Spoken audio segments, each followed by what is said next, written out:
You are creating a menu. Press T, left click. You need 4 more of them, like services, clients, about, contact. Ctrl D duplicates it, and again.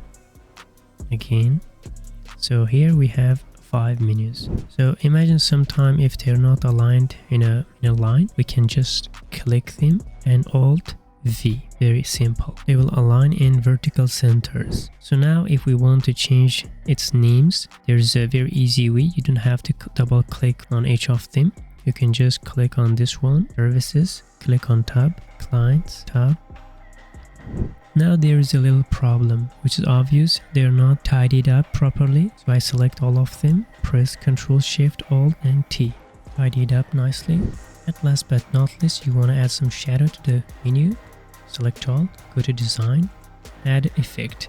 Click on drop shadow if it's not selected. 133. You can customize it for your own need, and it's 25%. See, there's a very little nice shadow under each of these menus. If the video was helpful, feel free to like this video and subscribe to Barcode. Now tell me in the comment, what should be our next video about? Figma, web design, or web animation? See you.